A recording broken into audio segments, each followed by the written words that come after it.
For 1 p.m. to 3 p.m. Eastern Standard Time over the airwaves of Sirius XM.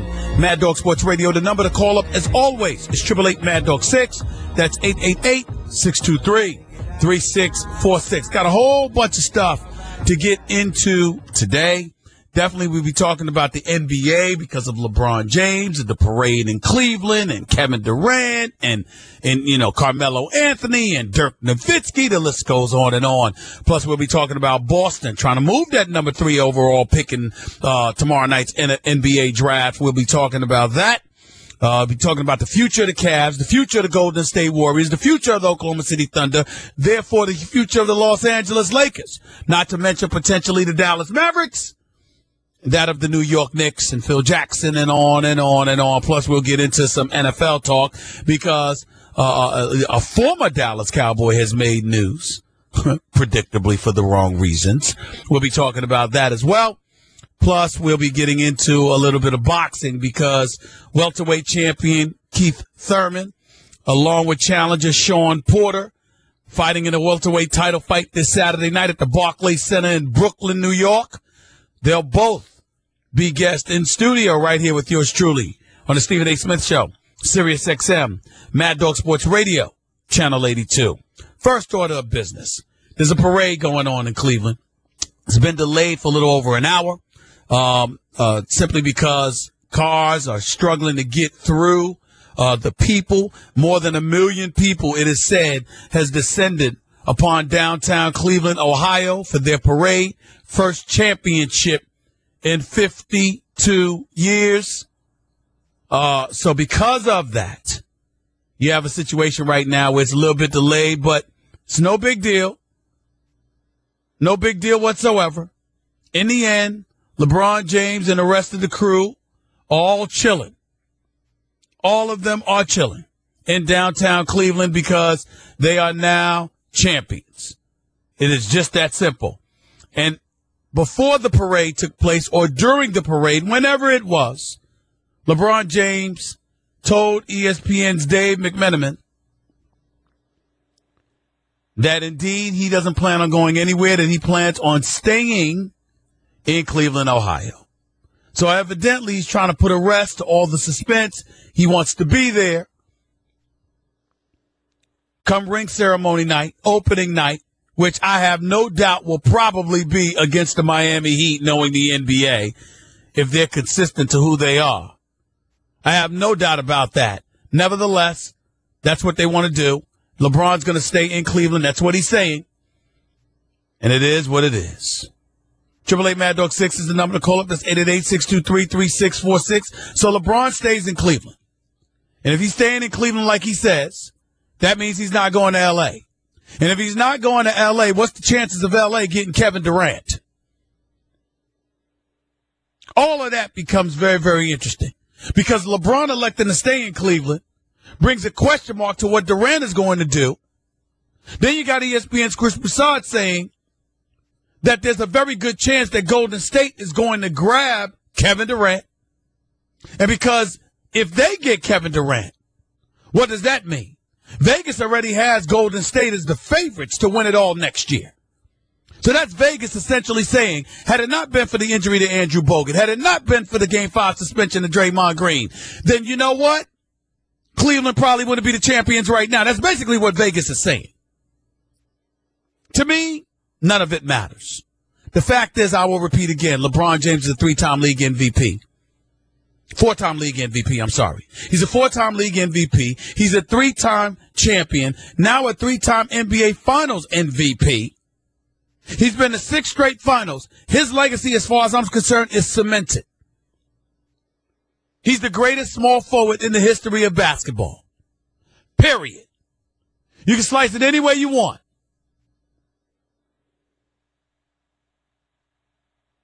He's the greatest small forward in the history of basketball.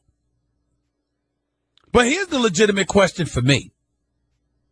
Here's the one that really resonates with me, more so than anything else, that I find myself asking and wondering about. You know what that is? What do you think Cleveland's going to do next year? First of all, who do you think is going to be there if LeBron stays? Who do you think is coming? And do you think that it's right that Golden State, having just lost the championship, deserves to be the favorites to win it all next year? That, to me, is what this comes down to. That, to me, is what resonates. Because I find myself really, really wondering about that. To me, even though Golden State possibly would have won had those injuries and suspensions not occurred, the fact is they lost. We didn't give LeBron James and the Cleveland Cavaliers that excuse last year. Let's not give it to Golden State this year. The two-time reigning league MVP, who we all know and love and revere as the greatest shooter we've ever seen, picked a fine time to look normal, which was the NBA Finals. That's what happened to Steph Curry. We can call it what we want.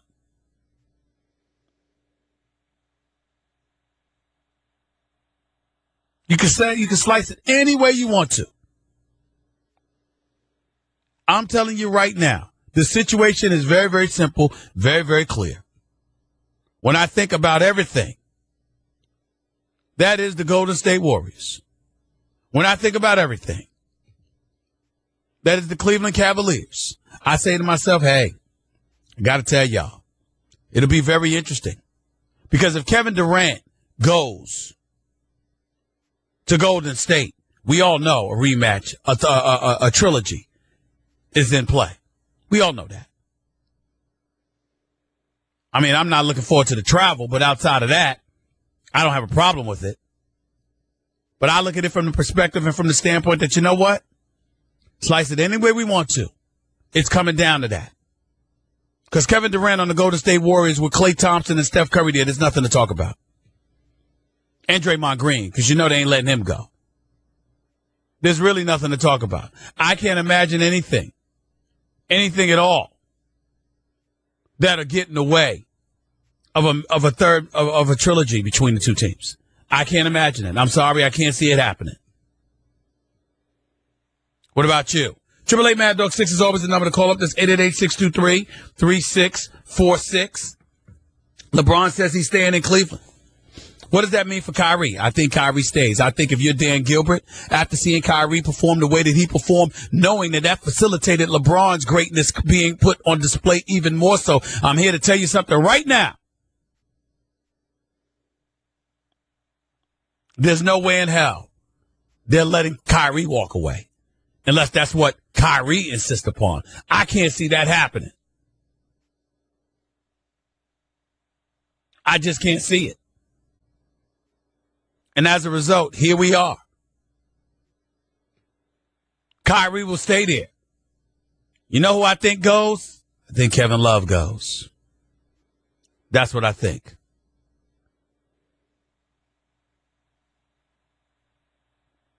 I just believe that wholeheartedly. I'm sorry. I can't see it any other way. There's no way on earth that I can look at it that way. I think Kevin Love, whether it's Phoenix or Boston, who's trying to move their number 3 overall pick, I think inevitably that's what it comes down to. I really, really do. If you are the Cleveland Cavaliers, to me, you hold on to Kevin Love unless you can get Carmelo Anthony. But if you can't get Carmelo Anthony, you hold on to Kevin Love. Unless, of course, Boston wants to give you the number 3 pick, and they want to give you a player or two for Kevin Love's services, which, by the way, before they had the number 3 pick in the draft, they thought Cleveland was asking for too much before, so they didn't want to do the Kevin Love deal because Boston had a chance to get him earlier. They need a name, but the price was too heavy for Danny Ainge, from what I was told. So there is what you have. If you are the Cleveland Cavaliers, do you hold on to Kevin Love or do you keep him? Do you hold on to Kyrie Irving or do you let him go? Same to Kevin Love, by the way. I said, do you hold on to him or do you keep him? That's the same thing. Do you hold on to Kevin Love or do you let him go? Do you hold on to Kyrie Irving or do you let him go? Of course you hold on to Kyrie Irving. Do y'all realize that Kyrie Irving is only 24 years old? Kyrie Irving is 24. You see how bad that boy is? I'm sorry. You hold on to him for dear life. That's what you do. Because to be quite honest with you, he's the future of the franchise whenever LeBron James steps away. LeBron James may have some time left in his career, but you don't know what he's going to do. And even if he does, and I'm sure he's true to his word that he's going to stay in Cleveland now, that has nothing to do with next summer. Wouldn't surprise me at all if LeBron signed another 1-year deal or a deal with another 1 year out. He knows what he's doing. He's a businessman. He's going to get max dollars. He's going to maximize the potential of any deal that's out there to be made. And that is going to be that.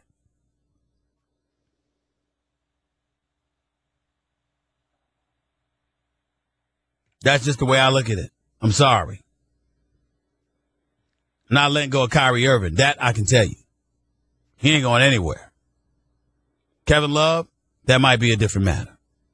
888 Mad Dog 6 is the number to call up. That's 888-623-3646. But back to Kevin Durant. Because with everybody talking about him now, because you understand that he's going to be the focal point. He's going to be the center of attention, especially with LeBron having told the world that he's not going anywhere. He plans on staying in Cleveland. So with that being the reality, the focus now turns to the services of Kevin Durant. Now, Chris Broussard said, hey, it'll probably be Oklahoma City or Golden State.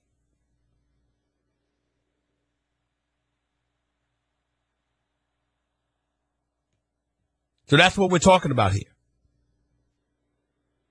Golden State, Oklahoma City. To me,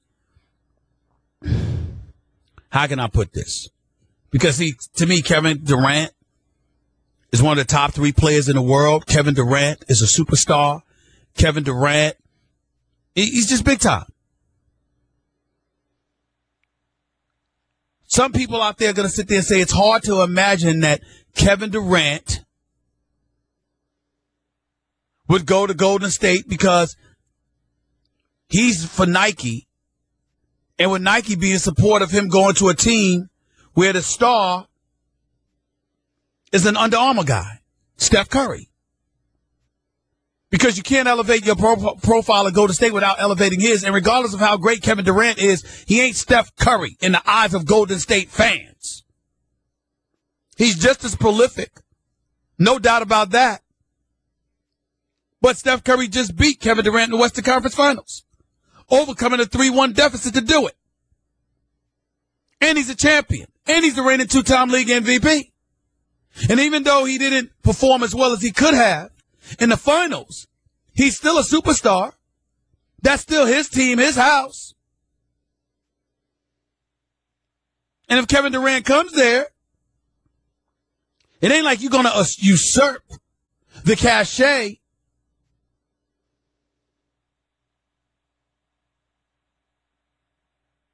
of Steph Curry. It's not happening. Okay, they love Steph Curry out there, and they should. There's no way around this. And then to me, what makes it, here's what rubs me a little bit differently. Kevin Durant plays for a title contender. Oklahoma City is a title contender.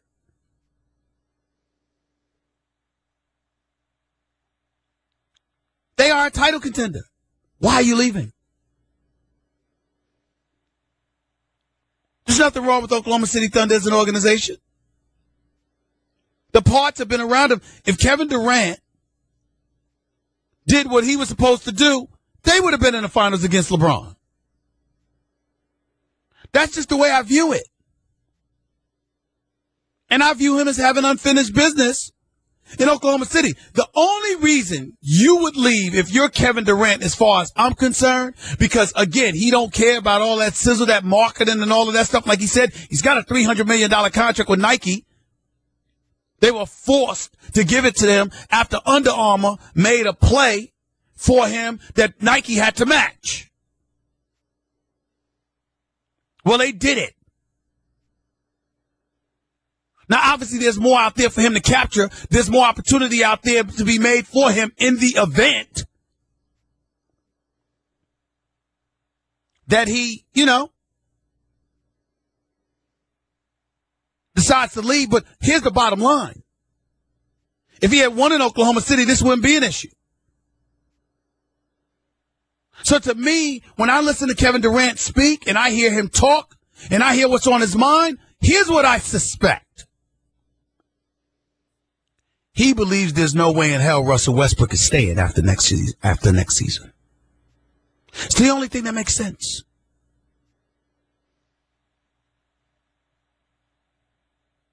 Either that or he don't like playing with Russell Westbrook. One of the two. Nothing else makes sense. Nothing. He either don't like playing with Russell Westbrook or he believes after next season that Russell Westbrook is leaving Oklahoma City. So why not just leave now? It's got to be one of the two. Nothing else makes sense. It's got to be. 888 Mad Dog 6 is the number to call up. That's 888-623-3646. We'll continue talking about this and some more NBA items in a minute. You're listening to the Stephen A. Smith Show, Sirius XM, Mad Dog Sports Radio, Channel 82. Hi there, it's Stormy Warren from Sirius XM's The Highway, where every weekday morning I bring you the hot new music direct from Nashville. Well, this summer, be sure to take your favorite music, sports, and talk from Sirius XM in your rental car. It's now available at all major rental car companies. Whether you're traveling for business or pleasure, be sure to ask for Sirius XM in your next rental. Somewhere on the beach. Additional fees may apply. And in the meantime, I'll see you on the highway. Sirius XM, Channel 56. Do you have 3 ex-wives and your current trophy wife wants a life insurance policy 3 times the size of the policies you had to purchase for your previous mistakes? If so, you need to call Big Lou at Term Provider, 800-353-9057. Big Lou is intimately familiar with your problems, and if you're 50 or 60 years old and in reasonably good health, a $1 million policy should only cost about $100 to $200 per month. Big Lou may have a solution for your previous policies as well. You may even save enough money to lighten the load on your new $1 million policy. Remember, call Big Lou. He's like you, except he's only on number 2. Call Term Provider at 800-353-9057. That's 800-353-9057. For $1 million in term life insurance that you can live with. Call Big Lou at 800-353-9057. 800-353-9057. Do you have $10,000 or more in federal student loans? Well, then you may qualify to have your entire student loan forgiven with one free call. That's right. If you're a teacher, nurse, police officer, firefighter, or work for a nonprofit, then you may qualify to have your entire student loan forgiven. The Student Loan Council wants to give you free information on all the student loan programs that can help. And the sooner you call, the faster they can help. Get the maximum forgiveness, loan reduction, or consolidation available. Plus, find out in the first free call what you qualify for. Loan forgiveness specialists are standing by to answer all of your questions for free. So stop worrying about your federal student loan payments. If you have more than $10,000 in federal student loans, this information could change your life. Call 800-324-4522. 800-324-4522. Wipe out your federal student loan debt. Discover how at 800-324-4522. That's 800-324-4522. We're bringing the pop and sizzle every weekday on Channel Sports with me, Adam Shine, 10 a.m. to 1 p.m. Eastern. Stephen A. on Mad Dog. BB in Memphis. You're live with Stephen A. on Mad Dog. What's up, BB? Hey, what's up, Stephen A? Stephen A, I called to criticize Golden State, which is the team that I supported. But I have to eat a little humble pie. I promised that I would call up and say it over the airways to coworkers and everybody about LeBron. I've been a vocal critic of LeBron. I thought he was soft. He didn't play hard at the end of games. And I have to say I was absolutely wrong about LeBron. LeBron showed me that he has a dog in him, and I saw that on display against Golden State. I thought that he took it personal about the attention that Steph got, and he went out to show everybody just what kind of man he was. And I have to admit it, man, he showed up to be, his full display of skills was, his full arsenal of skills was on display, and he showed up, man, and I have to eat some pie, humble pie, and I was wrong about LeBron. So I want to say that first. You ain't the only one. You ain't the only one. But go ahead. Well, secondly, I want to criticize Golden State. I'm not just a casual fan of Golden State. You know, I watched them all year through DirecTV. I had the package so I can watch all their games. And quite frankly, I don't know what happened. But the team that I watched all year was just not the team that showed up and played. I mean, they almost did nothing the same as they did during the regular season. I know it has to do a lot with defense, but, you know, Steph Curry, for one, disappointed me. This is not the first time team has played defenses against Steph Curry, man. The man shoots the ball in people's face with them right up on him. And, you know, it's unexcusable for how he carried himself in the game, the mistakes that he made. He almost came in like it was nonchalant, like it was a regular season game. He didn't step up and show any dog, any grit, anything, and I'm extremely disappointed with it. So I just called to say he got. First of all, let's be fair to Steph Curry in this regard. He did get hurt in the first round. He was hurt for some games in the second round. First 2 rounds, he missed 6 games. He comes back against Oklahoma City, and even though he's feeling better, we all knew he wasn't 100%. And on top of it all, he was getting beat up by them physical boys, Steve Adams and everybody else. I mean, they were running him around, picks and everything else. Plus, Russell Westbrook was in attack mode every time Steph Curry was in his face. And then after that, you go to the NBA Finals. And what do you get in the NBA Finals? You had Tyronn Lue switching. There were times when LeBron was on him. Iman Shumpert was on him. Tristan Thompson was chasing him. 6'11", 6'10", Tristan Thompson was chasing him.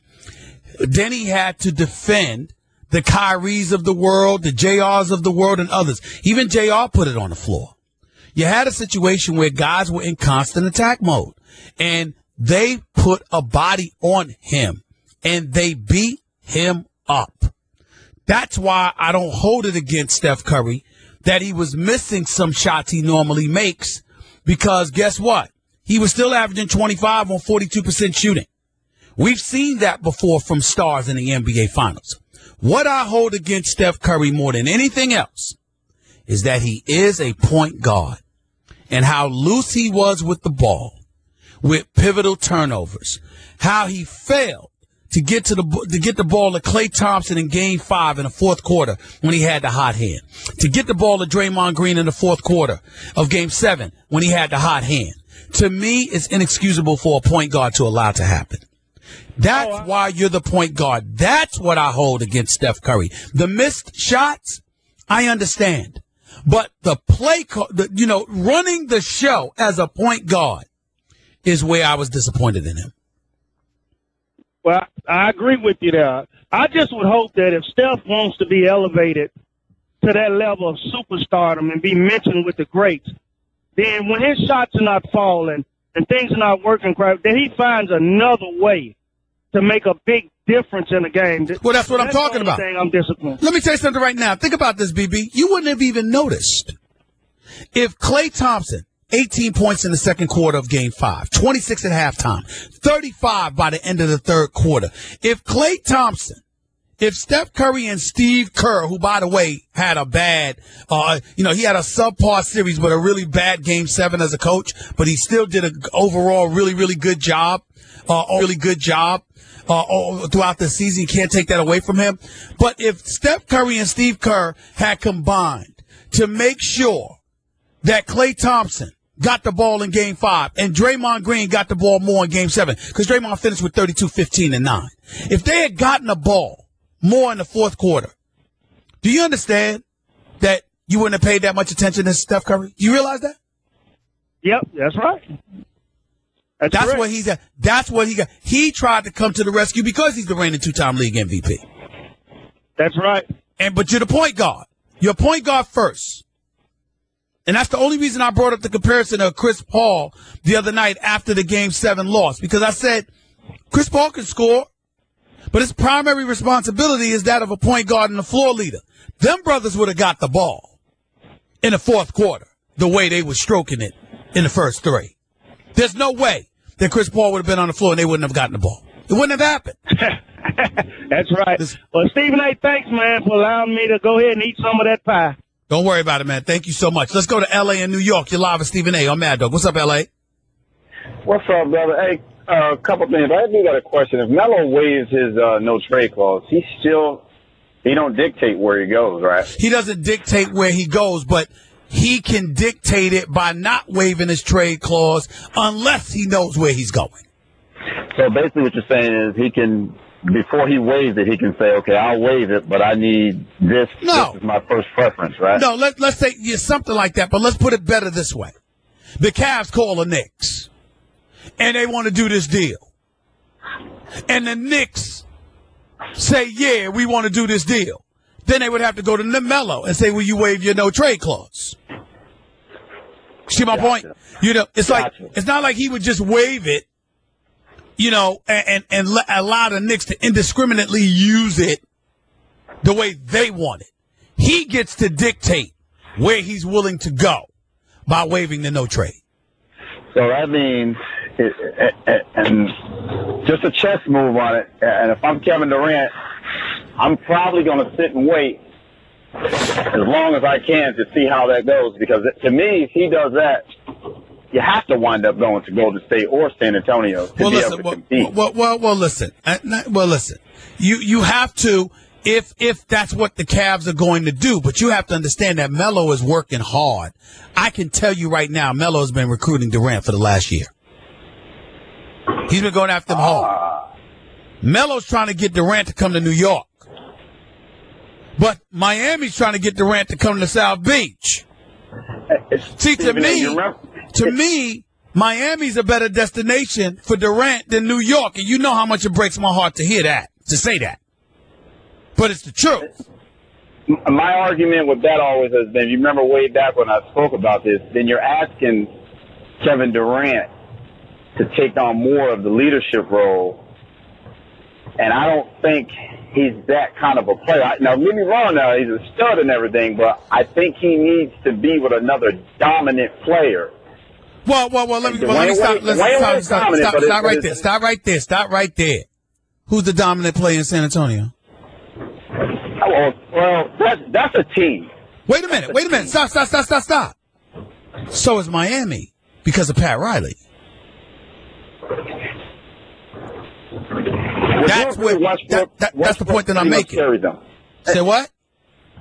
Westbrook takes on a lot, though. He takes on a lot more than KD does at times, and we've seen it in the playoffs. Westbrook takes on a little bit more. That's why I'm saying I can see the Melo thing. Melo is a beast out there, and I can also see Golden State because he would be lethal with Golden State. I mean, you literally on screen and roll make any switches. I'm not going to lie to you. For me, I would lose respect for Durant for going to Golden State. Not that he would give a damn, because he doesn't. But what I'm saying to you is, they just beat you in the Western Conference Finals in Game 7.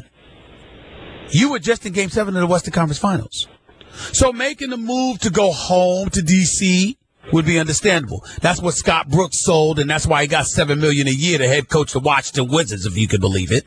But then you've got the teams in the Eastern Conference, and the Eastern Conference being considered considerably weaker than the West. Right. So it would make sense there.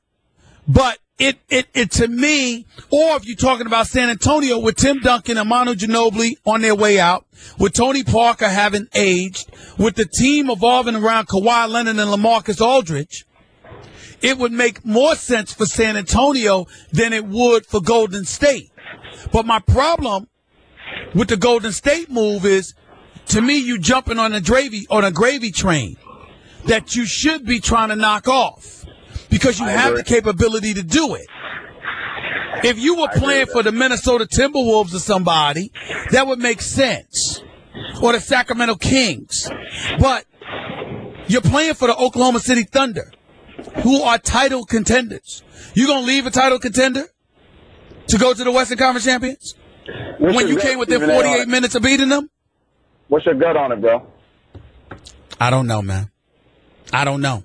I really, really don't. I mean, it's hard to say because you keep hearing things back and forth. Look, just 24 to 48 hours ago, I had people telling me where LeBron's children were going to school and LeBron in L.A. and this is what we're hearing. And they were dead serious. And these are executives and owners in the league who were telling me this. Now LeBron comes out and says, I'm staying in Cleveland, even though that's what his camp told me all along, which is why I told y'all that. They say he's not leaving. He can't leave. It means too much to him. He can't leave right now. Got to be there for that ring ceremony on opening night. Maybe after next year, but not this year, Stephen A. Okay, fine. So now if you're Durant, what do? I don't know. I'm going to be real with you, L.A. I don't know. Listen, Dwight Howard needs to go to a veteran team. What would you say would be a good fit for Dwight Howard in this free agency? Dwight Howard would have loved to have been in Cleveland. They don't need him. Me personally, I think Dwight Howard is better suited in Golden State than anybody outside of Durant. To me, that's who Golden State should be trying to get. Especially since you saw what happened to them once Bogut went down. And here's why. L.A., when did Dwight Howard enjoy his most success? When he was actually given the ball a lot in Orlando. No. In Orlando. But it's not that he was given the ball a lot. Do you know why he was successful in Orlando? They surrounded him with a bunch of shooters. Yeah, that's true. That's Golden State. They do need a low post presence. Listen, first of all, you need a defensive presence and a rebound presence, but you also need Dwight Howard in a situation where they can't double him because he's surrounded by shooters. Who does that better than Golden State? That's true. Wow. That's where Dwight Howard should go.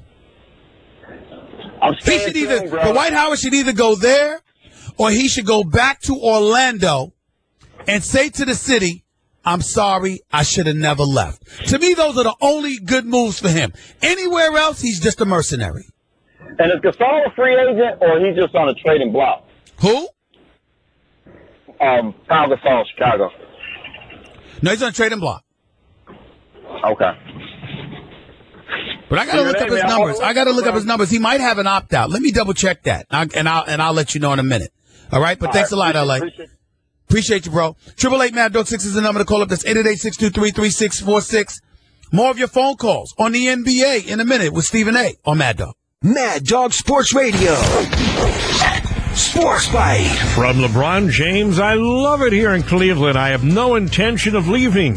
ESPN reports James added, there are some technicalities to take care of. I'll leave to my agent. Well, that's straight from the horse's mouth. LeBron will likely opt out of his deal and re-sign with the Cavaliers. NBA revenues taking a quantum leap these next few seasons. Quantum parade for the Cavaliers in downtown Cleveland. Streets are jammed. Even former Cleveland Browns great Jim Brown is participating with the Cavaliers. NBA draft upcoming. Sixers told Ben Simmons he'll be selected first overall. Multiple reports say the rebuilding Lakers with the second selection will go with Brandon Ingram. It's going to be a process, of course, with being one of the top picks, and it's just going to be something that we have to deal with every day. Just come in, develop that chemistry, and keep our heads high, keep our faith, and continue to get better each and every year. Ingram appeared on Sirius XM NBA Radio. Even with professional leagues having greater education seminars for its players, rip-offs occur. Los Angeles Times reports a crooked investment counselor ripped off the Broncos' Mark Sanchez, San Francisco Giant Jake Peavy, and former Astro Roy Oswald of a combined $30 million. Sanchez and the swindler used to go to the same church in California. NHL Board of Governors expected today to approve expansion to Las Vegas. Salary cap set at $73 million. This after the Players Association agreed with some reluctance to a 5% increase in the escrow. Euro 2016, Hungary leads Portugal 3-2 mid-second half. Also, Iceland 1-0 over Austria mid-second. Matinee baseball, fourth inning, Miami 3-0 over Atlanta. University of North Dakota unveiled its new logo to go with the recent nickname change to Fighting Hawks.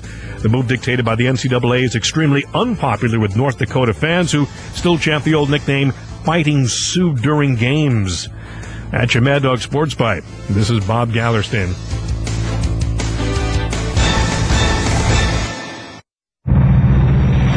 You're on Mad Dog Sports Radio, and this is the Stephen A. Smith Show.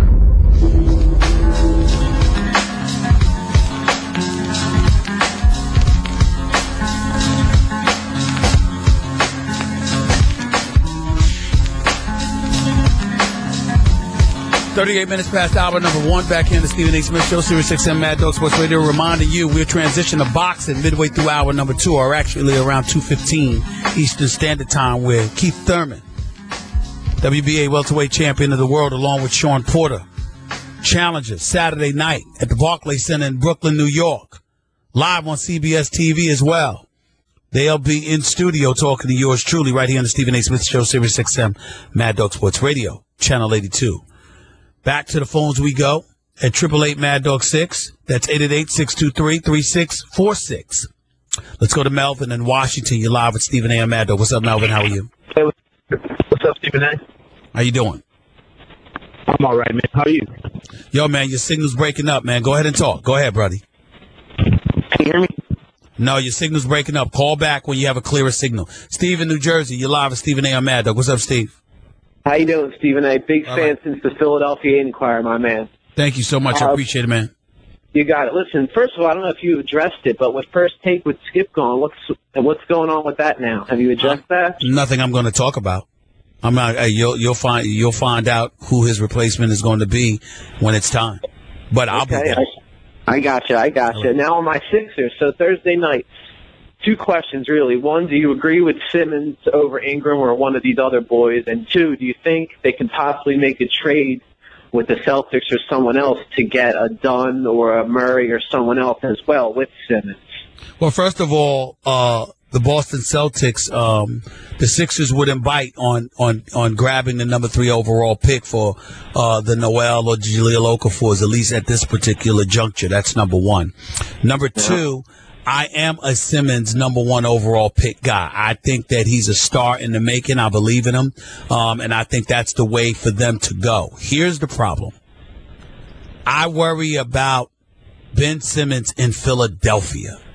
I worry about, his, just cruise control look. That's what I concern myself with when it comes to him. I'm very worried about that. Yeah, this fan base will get on him quick. So they'll get on him quick, which is why I would have been an Ingram guy. But I do believe wholeheartedly that Ben Simmons, talent-wise, is the right way to go. And I can't knock Brian and Jerry Colangelo for doing that. Right. So you don't think the Celtics will do that, or you don't think the Sixers will do that trade? Because I don't think the Sixers would do it. I would get rid of Nerlens in a heartbeat. I don't know about Okafor, but Nerlens, I don't think he fits in. They might have, for the number 3 pick, they might have wanted both. Right. And something else, and that's where your problem lies. All right, Stephen A. Keep doing you. I appreciate you. Thanks, man. Appreciate you. Let's go to LJ in Houston. You're live with Stephen A. on Mad Dog. What's up, LJ? How are you, man? Doing great, Stephen A. I want to touch on 3 things about LeBron. I need your opinions. Number 1, I heard you do your top 5 yesterday on the show. And my thing is this. Do you have to take in consideration if you saw the player live with your own eyes instead of watching tape? Say what? Would I do what? Like watching the player live instead of tape. Like, we wasn't born when Russell, Chamberlain, West, and Oscar Robinson was playing. So when we're making our top list, we got to take into consideration that we saw the players live play with our own eyes. You don't have to. About making. Yeah, but people don't have to. I mean, you would say it's ideal, but they don't have to. But you know what I monitor more than anything else? I think I have a good eye for skill. And I think about the game and where it was to the way it evolved. Like Oscar Robertson and the Elgin Baylors of the world. Of course they could play. Of course they were great for their eras. But that era, set the stage for eras to follow and to take the game to another level. When we watched Dr. J making his house calls when we were younger, LJ, we never thought we'd see anybody that would eclipse that. And then MJ came. Yeah. And then after MJ, and then Kobe came, and then LeBron came.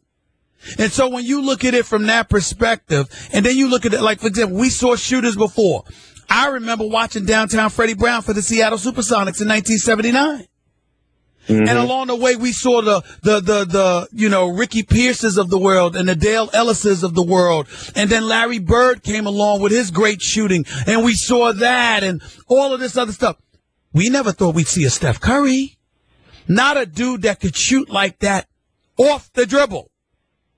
And so when you look at it from that perspective, again, like I was explaining to somebody yesterday, it's about giving respect and credence and deference to the era that preceded you, because you wouldn't know what you are unless a standard was established before you came along for you to emulate and ultimately exceed. It's like the master that teaches you. He might teach you so much, you might ultimately become better than him. But in your mind's eye, you should always realize you're never better than the master, because you could have never become what you became had it not been for the master. You see my point? Great point. So you can't think like that. But those of us on the outside, just watching the evolution of the game without being disrespectful in any way to the previous eras, we have a right to say, okay, this era, this individual right here would have done this in these talents in any era would have been great. Like, for example, Bill Russell's an 11-time champion. Yeah. He was never Kareem. Mm-hmm. Kareem is a 6-time champion, a 6-time league MVP, who's the all-time leading scorer and the only individual in the history of basketball with the most unstoppable move on the planet. You knew that Kareem Abdul-Jabbar had one move. It was the sky hook. You knew it for generations. And for generations, there was nothing you could do about it. Nothing. That is true. So what I'm saying is, yes, we see Russell as an 11-time champion. And we saw him on tape and all of this other stuff. Is there any doubt about Kareem? No, really? It's no doubt about Kareem. That's what I'm saying. And that's He's on my list.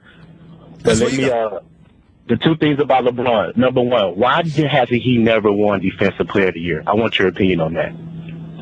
I think because we pay attention to the other attributes that he has so much that we don't give enough credence to it. We recognize him as a great defensive player, but because of his offensive responsibilities, he does what he does in spots. Whereas somebody like a Kawhi Leonard or a Draymond Green live by it because that's what made them. Not their offensive prowess, but their defensive prowess. Whereas LeBron, his offensive prowess makes him.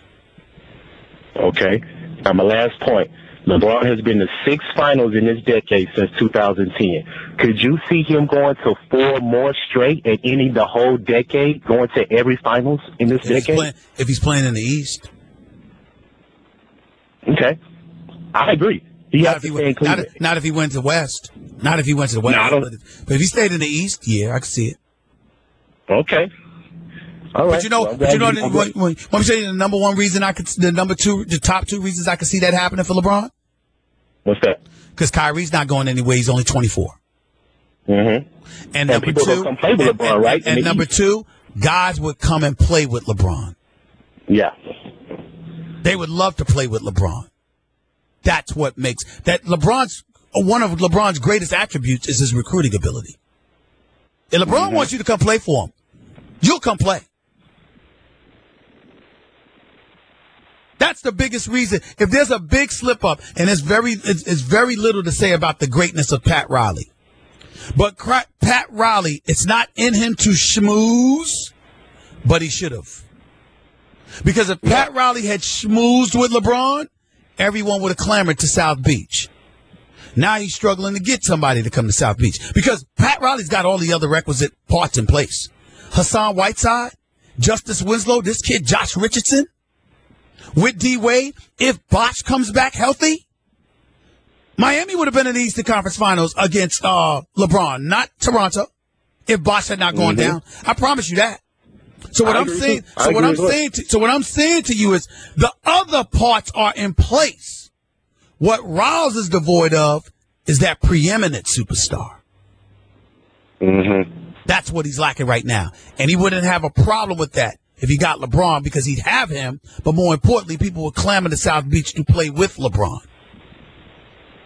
But Pat Riley's a winner, man, and he's got a lot of pride. And he ain't schmoozing with anybody.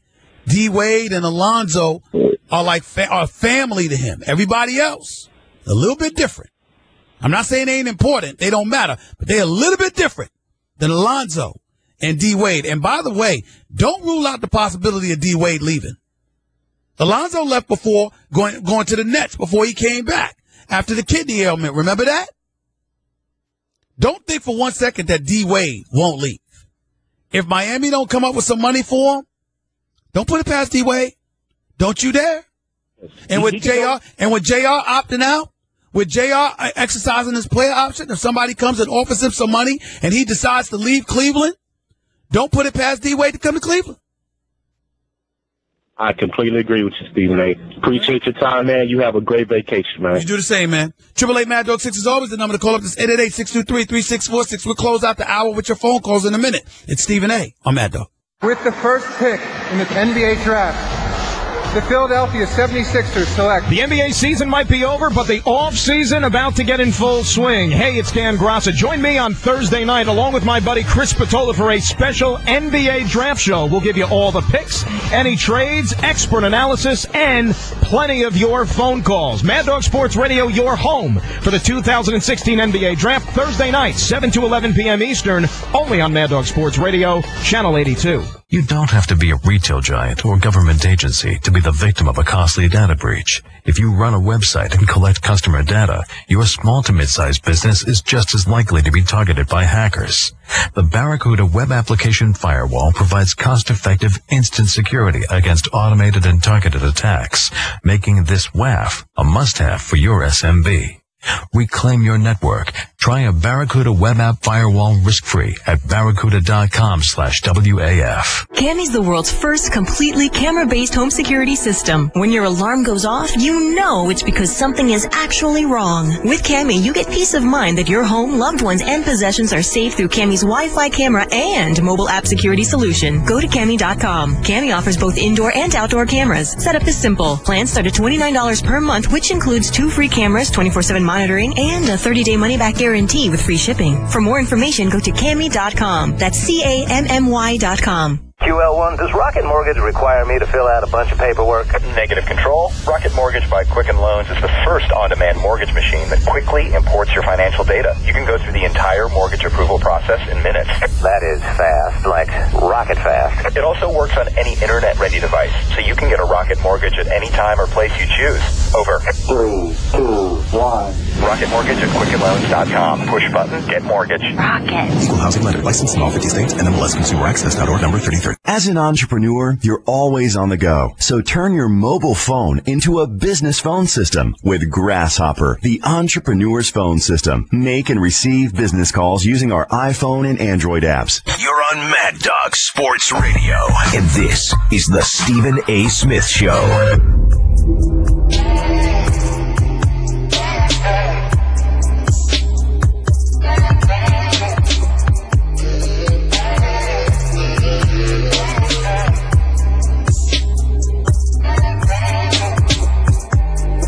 Minutes past hour number 1, back in the Stephen A. Smith Show, Sirius XM Mad Dog Sports Radio. Let's go to Karen in Los Angeles. You're live with Stephen A. on Mad Dog. Karen, good afternoon.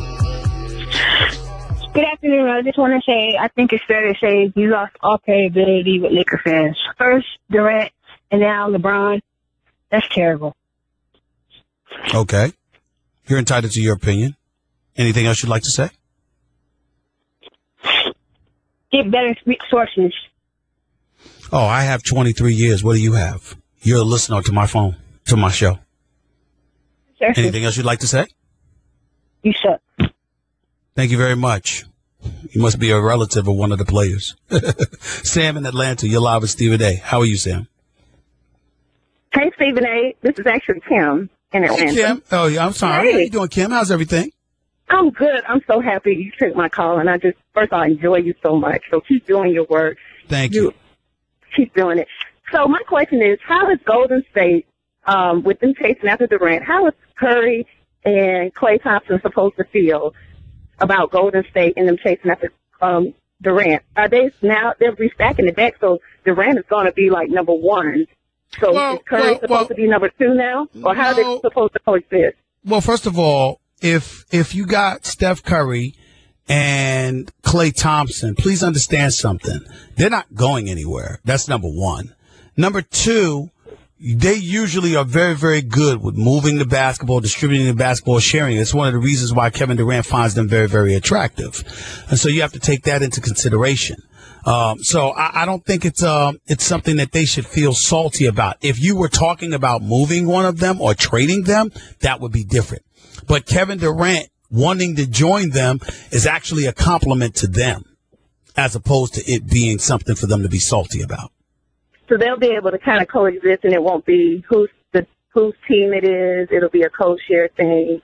I'm just more so thinking about that type of position. Well, that would be normal, Kim. That would be that's a legitimate question. It would be normal under most circumstances. The problem with it, Kim, is that, or I shouldn't say the problem, but the reason why it's not a problem is because of the way they play basketball. You can legitimately make sure everybody gets their shots because they push the ball up the floor and they distribute the basketball that judiciously. And they're a perimeter shooting team. So hit the open man, trust one another, take shots. So they don't have a problem with that, and they've proven that. Under most situations where with Oklahoma City, it comes down to Russell Westbrook or Kevin Durant. With Golden State, up until the finals, it was never like that. Mm-hmm. Okay. That's a good point. I agree. Right. Okay. Thank you so much. Thank you so much. Thank you so much, Kim. Appreciate the love. Thank you. Let's go to Frank in Virginia Beach. You're live with Stephen A. on Mad Dog. What's up, Frank? How are you? I'm doing good, Stephen A. How you doing? I'm all right. What's up? There's three things I wanted to spit at you, and I think I'm going to drop one because how I feel about LeBron really don't matter. First question I had was, what do you think the Knicks are going to do in the trades in the trade? And I wanted to apologize to all the Cavaliers fans for doubting them. That was a pretty good win. But I think wanted to know.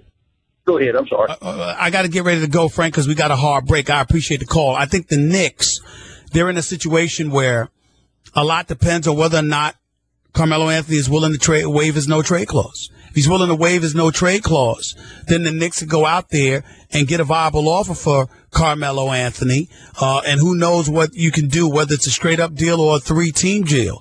Outside of that, I'm really interested in seeing the recruiting ability of Phil Jackson. To me, this is why you're an executive. This is why he's there. I'm waiting to see what he does in that regard, and I haven't seen it yet. 888 Mad Dog 6 is always the number to call up. It's 888-623-3646. Hour number 2 up next, talking NBA playoffs, finals rather, talking NBA free agency, talking boxing. Keith Thurman, Sean Porter coming up in hour number 2. So excited because it's that time again. Covino and Rich listeners unite. The Carl Naval DBC 7. I can't wait. You guys get to meet each other, hang. Everything from ball games to comedy nights to fishbowl broadcasts at SiriusXM. And all the details on how you can get into all the events on the homepage of CovinoandRich.com. Be part of the fun. It's happening all week right here on SiriusXM, Rush 93, 10 a.m. Eastern. Hope to see you in New York City. On your home for Covino and Rich in the mornings and combat sports. SiriusXM Rush 93. How does it feel when your favorite channel surprises you with an awesome jam? All right! And when your TV provider surprises you with a higher TV price? Ah, man! Better get the Dish 2-year TV price guarantee. It's $49.99 a month for 2 years. Plus, for $10 a month more, you could add the all-new Hopper 3 Smart DVR. That rocks! Get Dish. Dial 1-844-CALL-DISH to order now. Requires credit qualification, 24-month commitment, early termination fee, and e-autopay. One TV included. Taxes and surcharges not included. Offer ends 8/3/16. Other restrictions apply. MMA and kickboxing side by side. This is Dynamite. Friday at 8, MMA legend Rampage Jackson returns to battle Satoshi Ishii live on Spike. And it's over. I'm back. Plus a stacked card featuring the Bellator debut of Matt Mitrione. I'm coming to fight. Michael Chandler takes on Patricky Pitbull for the lightweight world title. I want that belt back. And Joe Schilling looks for revenge against Hisaki Kano in a kickboxing showdown. Y'all get ready. Bellator Dynamite presented by Miller Lite. Friday at 8, live on Spike.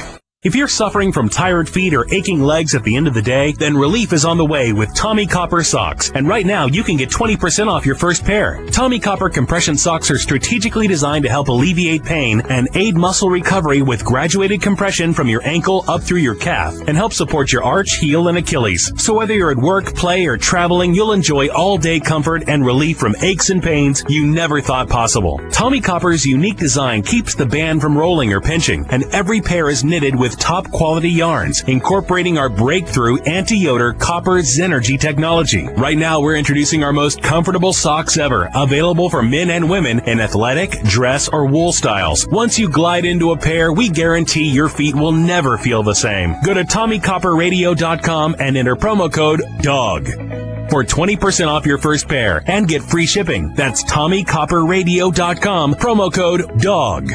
TommyCopperRadio.com. When Doggy stops barking, recap Mad Dog Unleashed with me, Steve Torrey, on Dog Bites, weeknights at 6 p.m. Eastern on Mad Dog Sports Radio, Sirius XM 82.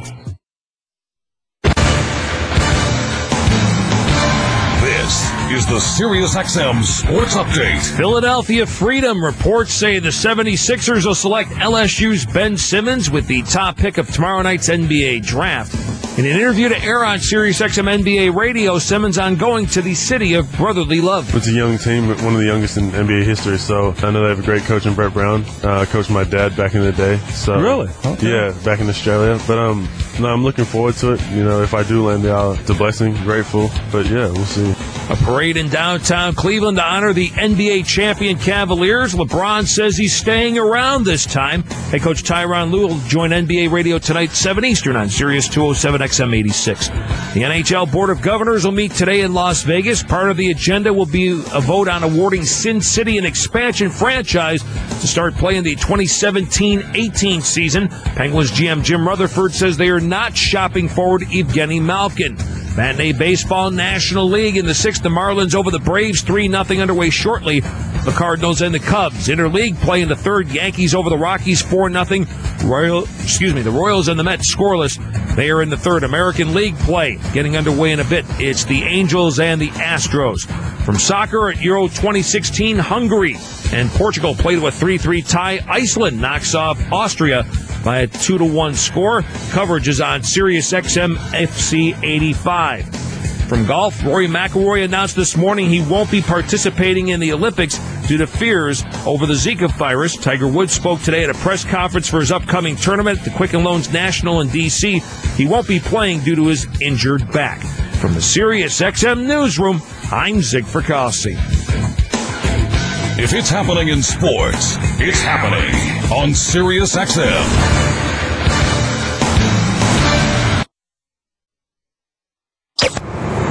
The Stephen A. Smith Show starts right now.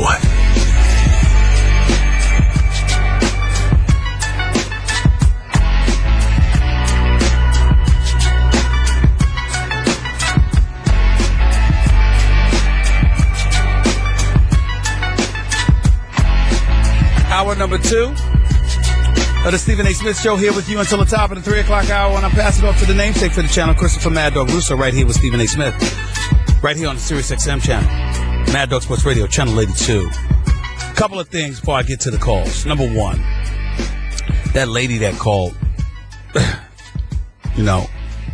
she said I suck. Okay, well, first of all, a couple of things.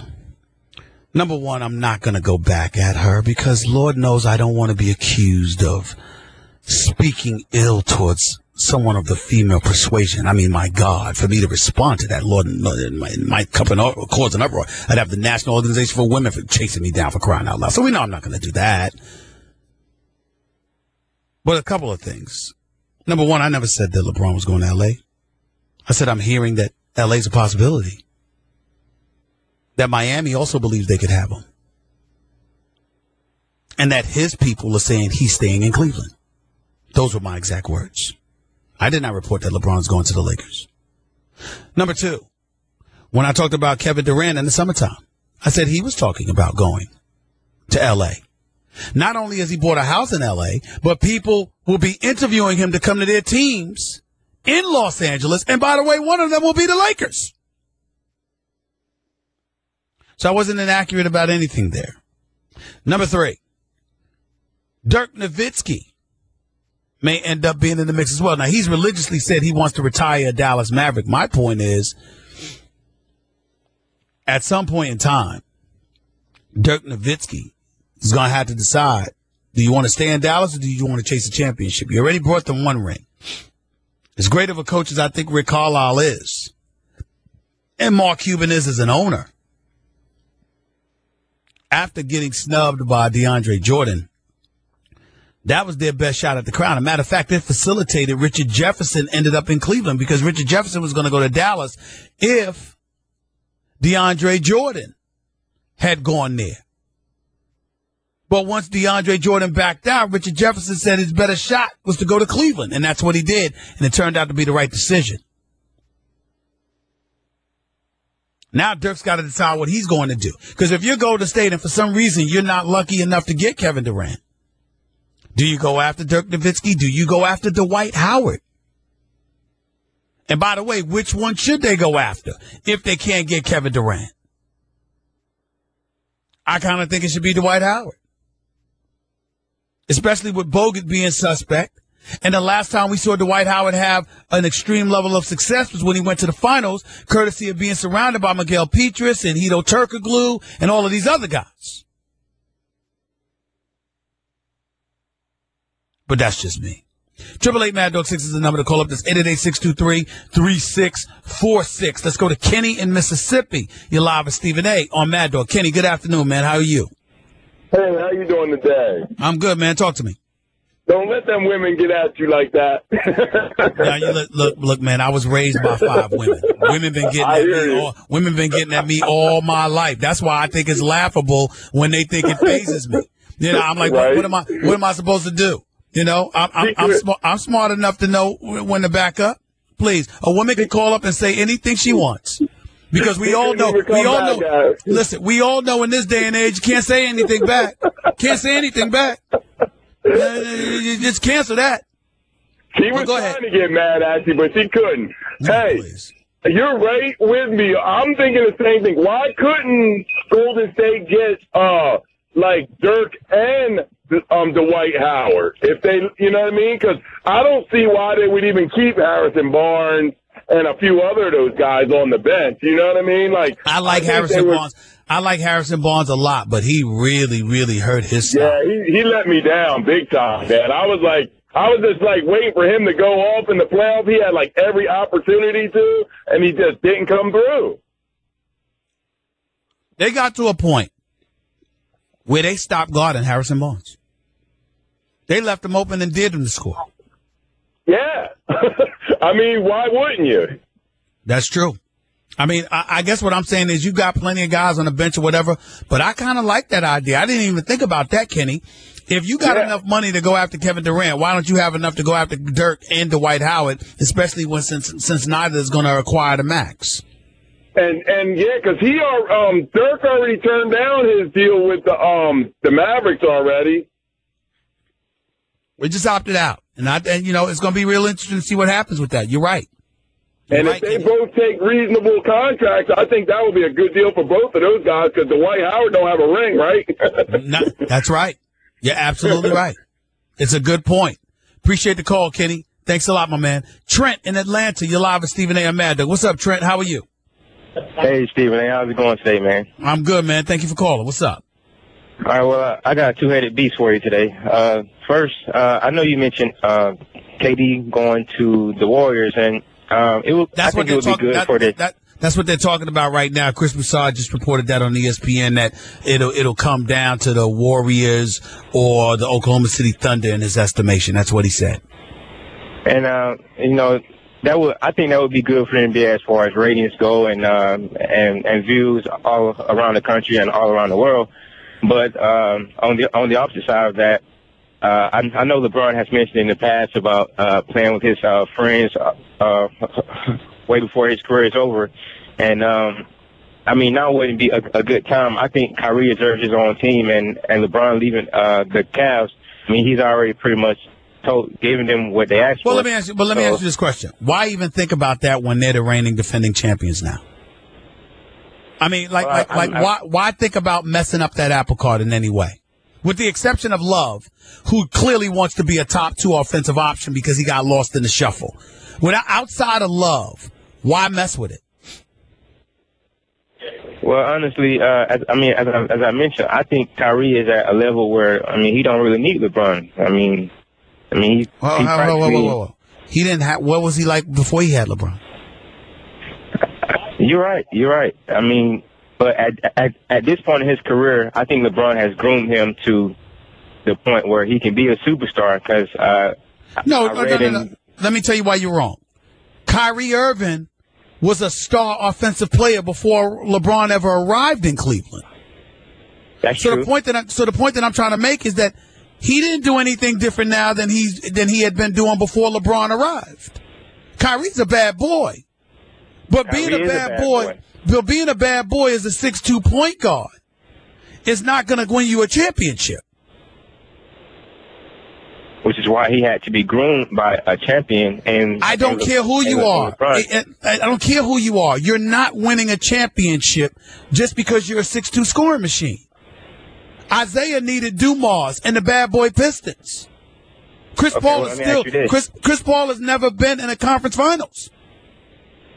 Steph Curry has got Klay Thompson and Draymond Green and all of these other shooters around him with his greatness. That's true. So it's about physicality. The fact that you're 6'2" and you can score doesn't help you defensively. True. That's true. What's your last question? I have one more question for you. I know you mentioned physicality and they show a lot of that in the finals, and Cleveland came out on top. But my last question is, what do you think about LeBron wearing the Ultimate Warrior shirt in Cleveland? I think that LeBron has earned the right to do what he wants. And do I think it was snubbing his nose at Golden State a little bit? Yes, I do. And I don't care. He's earned the right to do it. Golden State had 7 games to shut him up and a 3-1 lead and didn't do it. LeBron's earned the right to do what he wants. Appreciate the call, bro. Thank you so much. I'll talk to you later. Let's go to John in Cleveland. You're live with Stephen A. on Mad Dog. John, good afternoon. Hey, Stephen A., how's it going? I'm good. Talk to me. I got 2 questions for you here.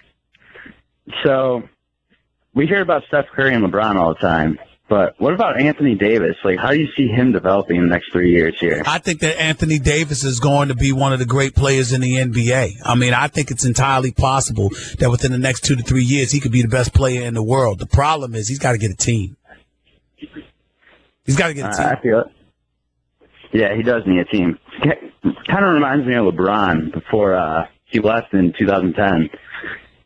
But not really. Anyway, not really. No. Anthony Davis is actually a better perimeter shooter, and he's a better and defensively, he's potentially more formidable because of rebounds and shot blocking ability. Because he is a forward, like LeBron is a big boy that is a wing player. Anthony Davis plays big defensively. That's more of his signature than his offense.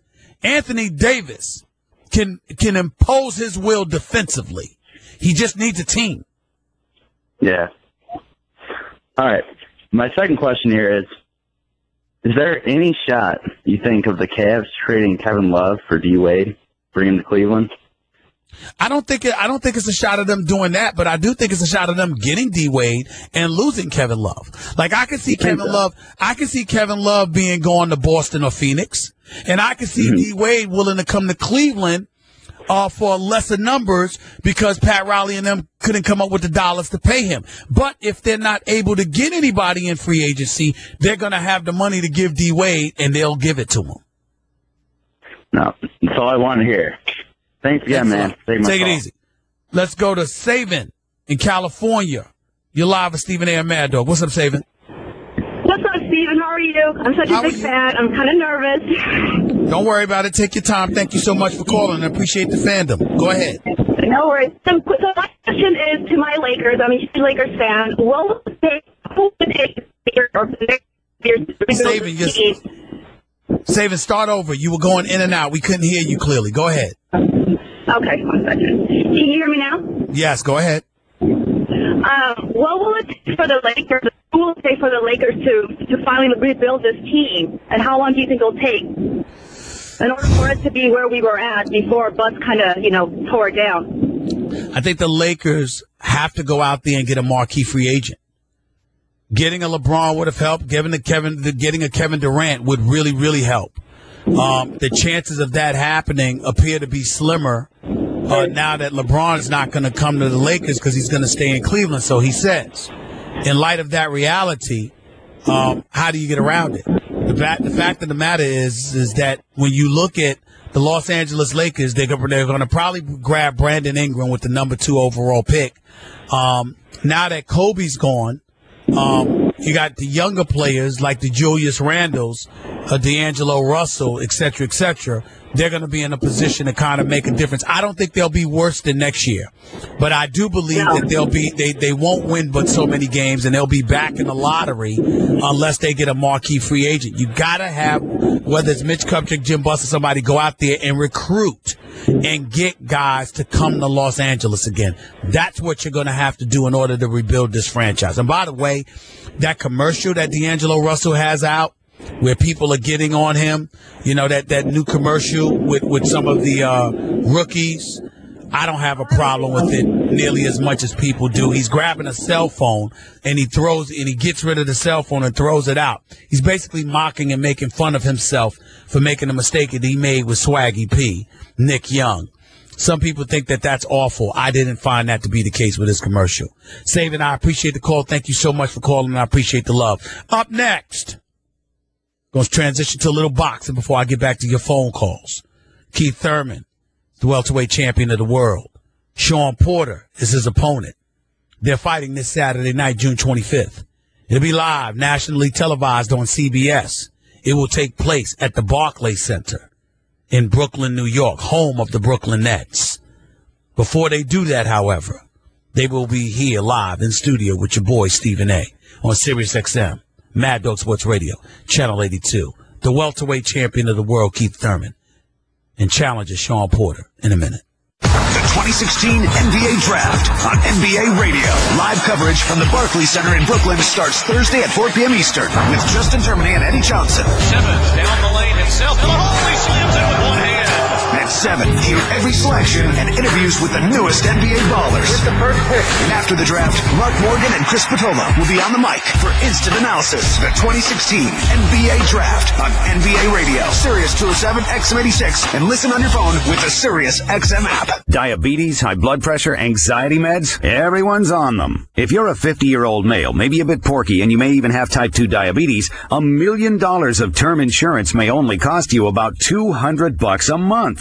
Call Term Provider. Speak with Big Lou at 800-239-1749. Big Lou will find a term life policy for you even if you have type 2 diabetes, are overweight, or have high blood pressure. Term Provider has helped thousands of people like you who think they can't afford term life insurance. To buy $1 million of affordable term life for you, all you need to do is call Big Lou at 800-239-1749. Lou is one of you and will make sure the scales are tipped in your favor. Call 800-239-1749. Big Lou will answer your call and work to fit you into a term life policy that you can afford. Remember, Fighting Sean Porter for the welterweight championship. What's up, fellas? How y'all doing? What up, man? It's all good. Ready to do this. I know y'all are. You know what? First things first. This is what I've always wanted. Usually, listen, the stare downs are legit. I know you guys going to get into the ring and handle your business. But it amazes me when two guys that are getting ready to try to knock each other's heads off are sitting in studio together, getting along just fine. Just for my listeners, tell me what that's like, because I'm not used to seeing that. Well, you know what? I think for both of us, it makes sense. It makes sense that we make our money inside the ring. Why would we do anything outside the ring that's going to jeopardize that? On top of that, I'm not a talker. This is Sean Porter speaking. I'm not a talker. So, I don't have anything disrespectful to say to him, and, he respects me and I respect him. So yeah, it's easy for us to go in these studios, have some fun, do what we got to do to pub this fight and give everybody what they've been waiting for. Keith, go ahead and speak on that. Yeah, man, there's just a lot of love and respect, man. Me and Sean, we've watched each other grow up in this sport together, man. Matter of fact, man, I've cheered for him every single fight he's fought, except for this fight. You know what I'm saying? So, it is what it is, man. This is business. And, we have respect, but Saturday night is when we'll have the least amount of respect for one another. And then we'll go back to business as usual afterwards, man. Now, why is this particular, Keith, I'll ask you this question first. Why is this particular fight taking place? Obviously, when we hear big names, we both, first of all, mad respect to both of y'all. I mean, we know, Keith, you're a knockout artist. We know, Porter, you're 26-1-1 with 16 KOs. You've proven that you can fight at an elite level. But this fight taking place right now, tell me how this came about. You first, Keith. I mean, it's beautiful, man. I mean, I knew that me and Sean would step in the ring one day. It was just a matter of time. Where I am in my career right now, Sean is just a great opponent. He's coming off of his victory against Adrian Broner. And, this is just the kind of stage, the platform, and this is the kind of action that we're looking to get, man. I fought plenty of veterans. I fought plenty of competition from international, overseas, Mexico, all that. I'm ready to go against the best in America. And that's what this fight is all about. You're looking at two of the best, strongest, most athletic welterweights in the world today. This is going to be a great fight Saturday night. What about you, Sean? What are your thoughts about that? Man, I love it. PBC says we're taking boxing back to network television. All right, cool. Then they say we need a fight for CBS, not just CBS, but prime time. Who can we get? Showtime versus One Time. And when I was told that this is the fight that they want to showcase first on CBS, I felt honored. I felt privileged. And on top of that, to be fighting against Keith Thurman, who is arguably one of the best welterweights in the world, to be able to get this win over him and be finally considered to be the guy at welterweight. All of that just compounds and makes this fight great. And for me personally and my family, my team, it makes this a awesome opportunity for us to do what we do best.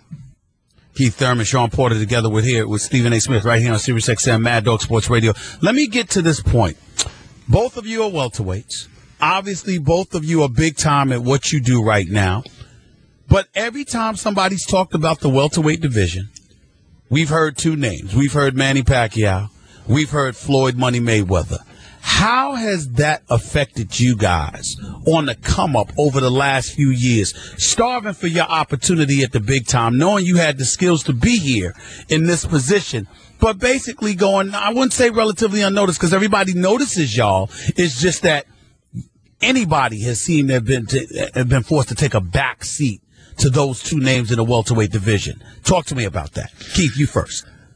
Well, let's be real, right? Mayweather's not 27 years old, right? So for me, watching it, there was a shadow. He was doing what I call hogging the spotlight, right? Mm-hmm. But he wasn't hogging it to ruin me and Sean's career. He was hogging it because he deserved that spotlight. He created a situation where the spotlight got put on him, and it was hard to take it off of him. And, Manny Pacquiao fought for his position to get the spotlight that he deserved to become Mayweather's opponent, almost a peer. It was arguably a lot of fans thought Pacquiao could be the guy. Pacquiao's the guy to beat Floyd. More people in the industry like myself knows that styles make fights and that Floyd had everything that it took to take care of Manny Pacquiao. But they both built their names up. And as I was trying to come up, I could just see that both fighters had what I call spotlight advantage. They were here first. They were holding it down. Now that they're out of the way,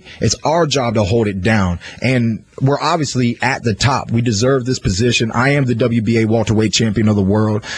Sean Porter is ex-IBF champion of the world, I believe currently ranked number 6 in the world. This is just a great fight, and now the spotlight is on what I call the next generation. The new kids on the block, yeah. Man. It's time to see what the talent of 147 looks like without Floyd Mayweather, without Manny Pacquiao. And it definitely looks like Keith Thurman, Sean Porter, Kell Brook, and there's a few other names out there, man. But it's an exciting time for boxing, and it's an exciting time for 147, the welterweight division. Sean, I'm listening to Keith, and I totally get where he's coming from, and I understand it's great for him to say, but I'm thinking about a guy like Timothy Bradley that's got 3 shots at Pacquiao. I'm thinking about a guy like Andre Berto, who got that last fight against, Floyd Money Mayweather. And I ask you the question this way. It's one thing for Pacquiao and Floyd to deserve the shine that they're getting. It's another thing entirely for those other individuals to get the shots that they've had ahead of you guys. What do you say to that? Yeah, I mean, you know what? Me personally, I'm a patient guy. I take my opportunities and I make the best of them. And I think all the way up until this point, I made the best of my opportunities. And now we actually have the best opportunity that you can have as a boxer right now, being on network television. But not only that, CBS primetime, where the millions are going to be watching. And so now, what do? We have to take advantage of this opportunity and let people know that, the welterweight division is a lot better than it was actually without Floyd Mayweather and Manny Pacquiao, because the two of those guys, they were on their way out anyway. And, the fights are just going to get more exciting, and guys are willing to put it on the line now. We're willing to do what it takes to make a name for ourselves and to, provide for our families, So I'm okay with, these other guys getting their opportunities, because I understand that it's a business, and, you have to take those opportunities when they come to you and make the best of them. How big is this fight for both of you? Put it into your perspective, your own words. You first, Sean. It's humongous. This is a make or break fight. This fight is the one that lets everyone know, hey, Floyd Mayweather is gone, but we have Showtime Sean Porter. So that's my thing right now. Is I want to win this fight. I want to win that belt, and I want to claim that number 1 position at welterweight. What about you, Keith? It's extreme, man. This is a perfect opportunity to solidify our positions at 147, man, to let the world know, man, that, there's action. I truly believe that if you just look at Sean Porter fights, if you look at Keith Thurman fights, that they're clearly more exciting than a Mayweather fight, and that's something that we're both going to prove Saturday night. And, I'm just trying to be the best, man. I'm trying to live the dream, I'm undefeated. I'm looking forward to staying undefeated, and I'm looking forward to claiming that number 1 position at 147, man. I mean, really, I love living the American dream. For me, that's what it's all about. Just trying to make dreams come true and having nobody in your way, whether it be a friend or a foe. That's it. And one more thing, Stephen A, to comment on that is, for me, this fight isn't necessarily about, getting out of the shadow of a Floyd Mayweather or a Manny Pacquiao, but just establishing my own greatness and establishing my own legacy. That's what this fight is about for me. It's about, beating one of the guys who is arguably considered the guy to beat at welterweight division, So this fight is a career fight. This fight is a historic fight, and we plan to do that Saturday night. Now we're talking to Keith Thurman and Sean Porter right here with Stephen A. Sirius XM Mad Dog Sports Radio championship fight this Saturday night. It's going to be on CBS as well. Sean Porter and Keith Thurman right here with Stephen A. on Mad Dog Sports Radio. Y'all both emphasized, or at least Keith emphasized, 147. I bring that up because I watched a dude by the name of Amir Khan get put to sleep by Canelo Alvarez on May 7th, which I thought was just an idiotic thing for him to do, because you got to remember, I saw him get knocked out as a lightweight. I saw him get knocked out by Danny Garcia as a welterweight. I'm like, what the hell are you doing moving up to fight Amir Khan? That made no sense to me. You guys, is it important for you to establish a level of dominance at the welterweight division, or just get the bigger fights, even if it means you moving up outside of this weight class? Tell me what your vision is moving forward, looking forward to this fight and beyond. Well, the way I look at it, man, the welterweight division, is the glamour division, man. I mean, I agree. Even historically, just going back into the history, man, I grew up in the sport of boxing, and I knew I wanted to make my mark at 147. Later on in life, if the opportunity presents itself, would I move up? Would I fight a Canelo Alvarez? I probably would, man, but that wouldn't be my main focus. My focus and my dreams coming true all are based around the welterweight division. What about you, Sean? In the same here, man. You establish who you are and where you want to be, and I did that a long time ago when I moved down, actually, from 154 to 147. I wanted to establish that I'm a strong 147 pounder. I'm a big 147 pounder, and this is my division. And I've just tried to prove that fight after fight, and moving forward, it's about getting this WBA title, then going after either that WBC or that IBF, and just claiming what should be mine, this division. Sean, you lost a majority decision to Kell Brook. Talk to me about what happened in that fight and how you'll be different against Keith Thurman, if you can. Yeah, you know what? I didn't agree with the decision, and then especially you saying that it was a majority decision. I don't agree with that at all. But I took a lot from that fight. I think in my experience now, I can say that you learn more from a loss than you do from a win. And I just learned, moving forward that you got to be smart. You got to be able to make the changes that and the adjustments that your corner tells you to make, and don't get overzealous and too aggressive. People out there know that I like to make my fights very interesting and action packed. But along with that, I have to be intelligent in the ring as well. And I think that's one thing you will definitely see this fight against Keith Thurman on Saturday, is you will see truly the art of boxing with both of us. You'll see us both, going for it all, but along with going for it all, being very smart and trying to set each other up. So this is I'm excited for this fight, man. This is definitely a great fight for you guys to watch, and for me to be a part of it and be in it is even more greater for myself. Winning in a boxing ring, I imagine, is big time enough. But shutting up somebody like an Adrian Broner had to be extra special for you, Sean, was it not? You know what? I don't know, man. I don't know. The more and more people told me thank you for beating Adrian Broner, I've never been told thank you so much. Usually you get congratulations or you did it, good job. Nah, man, I'm in Philly and people pulling me over like, yo, man, you did it, man. Hey, man, thank you for, you know what I mean? I'm not used to that. But so the more I heard that, the more I did feel, kind of good about what I did. But, honestly, man, my main focus is being able to not only duplicate what I did against Adrian Broner, but do even better. Keith Thurman, you're a knockout artist. Everybody knows that. What are you out to prove in this fight? Because, some people look at you and they know that you got power. They know that you can knock anybody out. We all know that.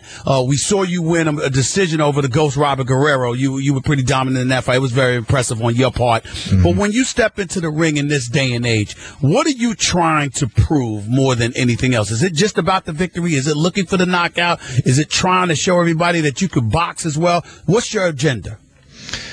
My agenda, man, is normally it's the KO. You know what I mean? I do put the KO first and foremost, because that's what I love. And I know that's what the fans love.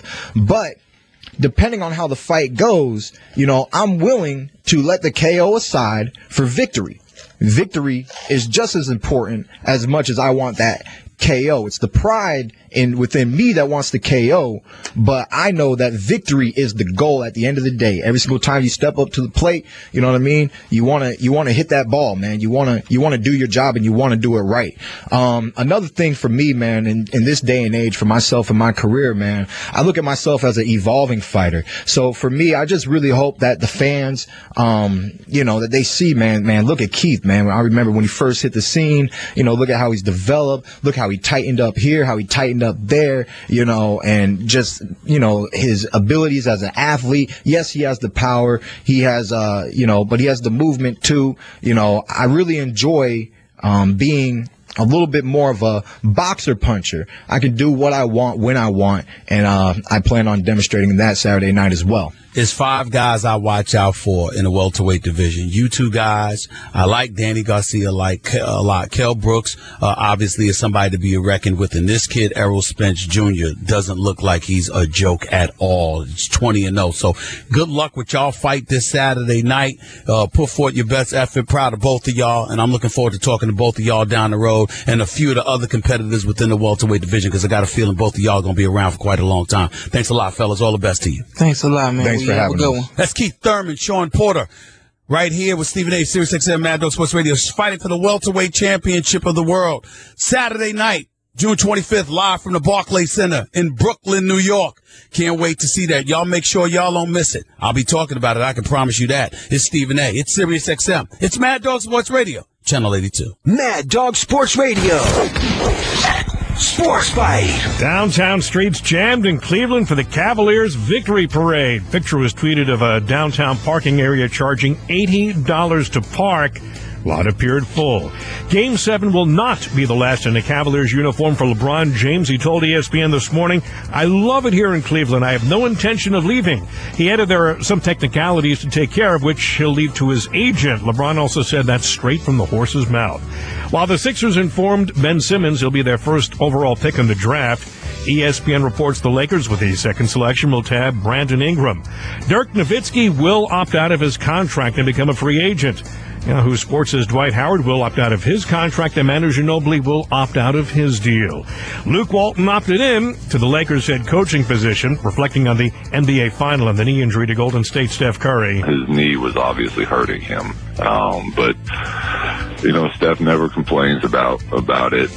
He continued to just show up and play and knew that he'd deal with it and deal with whatever he had to, whether that was rest or whatever him and the doctors think is best this offseason. Walton appeared on the Dan Patrick Show, as heard on Sirius XM. Matinee baseball, 7th inning, Braves with a 3-zip lead on the Marlins.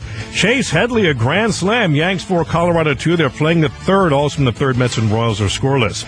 Euro 2016, Hungary and Portugal, a 3-3 draw, and a late goal by who else? Cristiano Ronaldo. Iceland 2-1 atop Austria. Las Vegas is expected to get its first major pro sports team. NHL Board of Governors is today expected to approve expansion to Sin City. First game would be in October of 2017. NHL salary cap for next season will be $73 million. This after the Players Association agreed, though not unanimously, on a 5% escalation in the escrow. At your Mad Dog Sports Bite, this is Bob Gallerstein.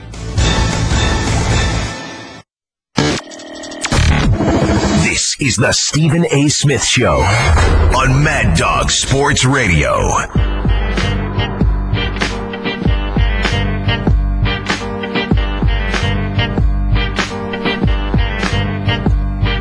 37 minutes past hour number 2 back here on the Stephen A. Smith Show, Sirius XM Mad Dog Sports Radio. Number to call up as always is 888 Mad Dog 6. That's 888-623-3646. Before I get back to the callers, there's a trade that took place, 3-team deal. Jeff Teague, point guard for the Atlanta Hawks. Very, very unhappy there. Sold his condo, removed all connection to the Atlanta Hawks franchise. Has desperately wanted to be traded for quite some time. Was granted his wish. He was traded to the Indiana Pacers. George Hill goes from the Indiana Pacers to the Utah Jazz. And the Atlanta Hawks get the number 12 overall pick in tomorrow night's NBA draft. I like it. Not so much for Utah. I like George Hill, but he's not a quintessential prototypical point guard. He's tough. It's a good play. I like him, but I don't consider him a legit quintessential point guard. That kid Dante Exum that got drafted by Utah, I think tore an ACL or whatever, playing for his team, Australia. Pre-Olympic qualifying, Summer League, pre-Olympic qualifying tournament. I forgot where it was. Don't quote me accurately on that, but he got hurt. That much I do know, and so Utah's been looking for a point guard ever since. I don't know if George Hill is the answer. We'll see. In the case of the Atlanta Hawks, surprising that they would let go of Jeff Teague, who I like. I think Jeff Teague is a big-time player. He's not a star, but he's one of those high-caliber second-tier guys that deserves a lot of respect. Got a nice J, too. And him going to Indiana and Paul George having a legit bona fide point guard to play alongside is a huge, huge deal. And I like that. So it's going to be real interesting to see what Indiana does this year. I think that's a good move by Larry Bird and new coach Nate McMillan and all of those boys there. As it pertains to Atlanta, this guy Schroeder, that backed up Jeff Teague, that split minutes with him, they're basically handing him the reins. He seems a bit wild and chaotic as a point guard. Personally, I like him. He plays hard. He plays tough. He makes big shots, makes big plays. He defends. He's energetic. I like him. But I don't know if he's the guy you want running your team. But then again, I trust that Budenholzer knows what he's doing. So it remains to be seen. We'll see where things go from there. 888 Mad Dog 6 is always the number to call up. That's 888-623-3646. Let's go to Twizzy in California. You're live with Stephen A. on Mad Dog. What's up, Twizzy? Hey, what's going on, Stephen A? How you doing today? I'm good. Talk to me. Man, I was so happy when you said you were going to talk some boxing. You know, very few people talk boxing. A lot of people are down because of the Pacquiao-Mayweather fight. And I'm probably one of the few people that actually enjoyed the fight. You know, I love the sweet science. It was huge in my household. But people really have to understand that boxing is thriving right now. And it's not just the welterweight division. You got guys like Chocolito Gonzalez. You got Sergio Kovalev, Ward. I mean, there's so many different guys. Danny Garcia. That are real bangers. You know, they get out there and fight. And at the StubHub Center a couple weeks back, I don't know if you've seen it, man, that Orlando Salinas and the Fernando Vargas fight. Did you check that one out? I did not see it. What happened with Vargas? I'm not a huge fan of Fernando Vargas. What happened? I'm not either. But, man, those guys put on the fight of the year. And that StubHub Center, it's had some classic fight. It's becoming a real exciting venue for boxing. I need you to calm down, Twizzy, and answer my question. What happened to Vargas? Oh, he lost. But Orlando Salido, I mean, they both put on an outstanding show for 12 rounds. Those guys. Look, man, do you work for HBO Showtime or something? But when I ask you what happened, man, I want to know what happened. What happened on the fight? And he put on a show. What happened? Knockout? Decision? What happened? Oh no, it was a majority decision. It was It was a draw. I'm sorry, it was a draw. That one, it was the fight before that that fight was a draw. And I mean, it was a great fight. Well, let me say this to you. Let me say this to you about boxing. You either love boxing or you don't. But I will tell you this: the fact that we don't have a legitimate, bona fide, relatable heavyweight champion who's American affects us. Now, Deontay Wilder is no joke, and I get that. But I'm saying I'm talking about a Mike Tyson type. You understand what I'm saying? I think that's what's needed because boxing's big globally. It's in America where it's dissipated to some degree. I just want people to understand that, you know, Mayweather and Pacquiao aren't the only two fighters out there. Just like Keith Thurman and Sean Porter were talking right there. Those guys show a lot of heart. I like them both. I like them both, but I like Errol Spence. I like Errol Spence, Twizzy. I love Errol Spence, and I can't wait to see. Who was he fighting next here? I don't know who he's fighting next, but I know he destroyed Algieri. I tell you that much. Yes, he destroyed. Algieri is a pretty good veteran. He's no chump. You know, he doesn't have the great boxing. He just doesn't have power. He just doesn't have power. That's his problem. But he is he's a good measuring stick for a guy, and the performance that he put up against him was outstanding. So you have to be excited for his future. But I am excited for that Sean Porter and Thurman fight, and it's just a lot of fights in that Kovalev Ward fight. That's the one. That's the one. Well, you say Kovalev Ward. I agree with that because that's a big time fight, even though I don't like the fact that Ward is moving up to 175 to do it. But I will because Kovalev is a beast, man. I mean, Kovalev can knock you out with either power, but he's going to be in for the challenge of his life against Andre Ward, who's is just, to me, pound for pound. He was number 2 in the world behind Floyd Money Mayweather until he became inactive due to the legal issues. That is my concern with Andre Ward. But other than that, I love him. And outside of that, it's Canelo, Triple G that I'm waiting for. Canelo and Oscar need to make that fight happen. And Triple G to me is absolutely right, Twizzy, by refusing to move down to 155. He said he'd move down for that for Floyd Money Mayweather because Money Mayweather is a welterweight. Canelo has moved up and won the title at 160, but trying to get him to move down to 155. I totally agree with Triple G opposing that. I don't blame him one bit. And Oscar and Canelo need to find a way to make that fight happen since Canelo called him into the ring after knocking out bloated, undersized Amir Khan with glass jaw Amir Khan in the last fight. That don't mean anything to me that he called Canelo or Triple G into the ring. Triple G is not Amir Khan on offense or defense, and it's certainly not with his jaw. I just wanted to point that out. All right, Twizzy, because I got to get ready to go. You hear me? No, man, I can't wait for that Triple G fight right there. Hopefully they'll make it happen. All right, man, take it easy, bro. Thank you for calling. Let's go to Mike in Ohio. You're live with Stephen A. on Mad Dog. Mike, good afternoon. How are you? Hey, Stephen A. Doing well, thanks. How are you, buddy? I'm good. Talk to me. All right, so real quick first, before my question, it felt like a big weight was lifted by hearing that LeBron is likely sticking around, at least for the near future. The celebrations can continue. So my buddy and I have been talking that we're hearing the Cavs are trying to get some draft picks since we've traded most away. And, I'm not sold if they should get rid of Love or not. But I'm wondering, do you think if the Cavs do not make a trade before the draft, that the odds of Love sticking around improves? And I think the odds for Love sticking around are slim. It's not impossible that he'll stick around. But here's the thing about Love.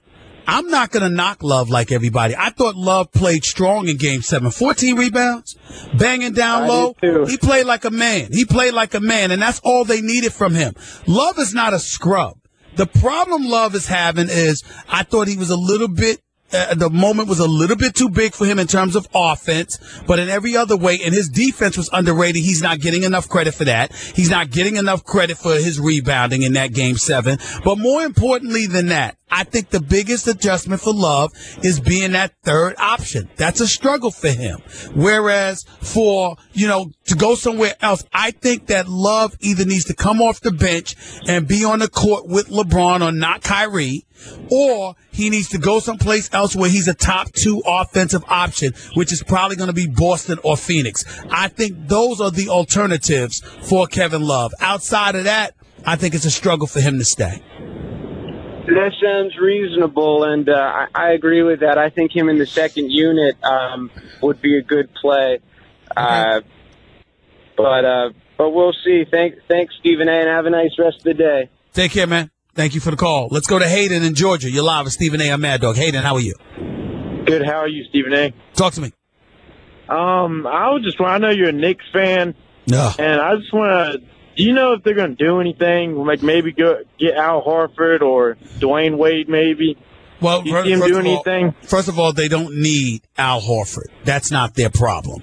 Secondly, a lot depends on whether or not Melo is either successfully recruiting or whether or not he is willing to waive his no-trade clause. You're also hearing about Derrick Rose being pursued, which I don't know. He's entering the last year of a deal paying him about $21.3 million. So I don't know if the Bulls will be willing to let him go rather than just letting his contract run out and see if they can use that cap space to do what they can do.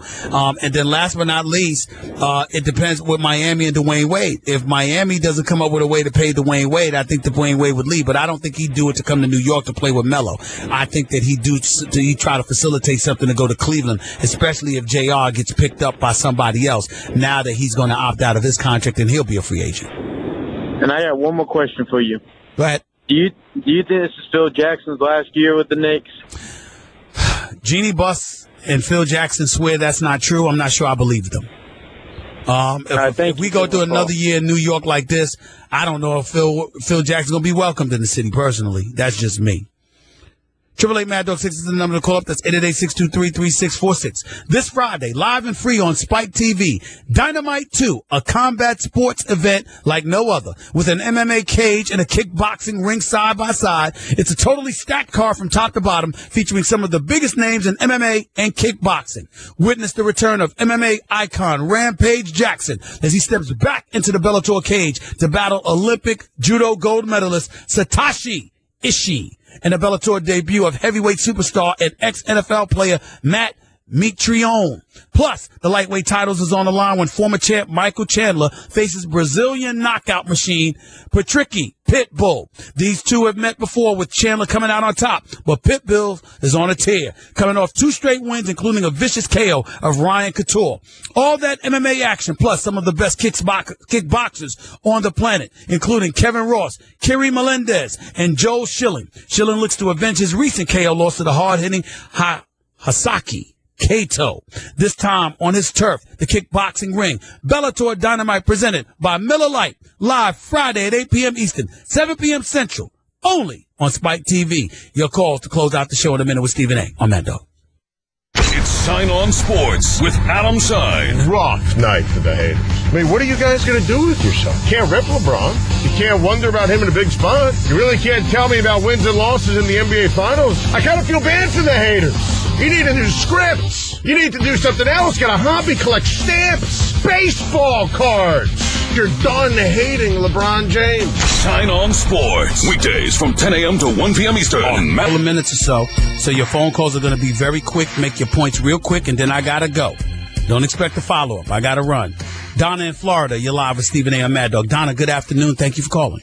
Good afternoon. My comment is that I can't believe that a person with your compassion, that you would agree that it was okay for LeBron to put shade on the Warriors by wearing that jersey and thinking that he can do whatever he wants because he's such a good player.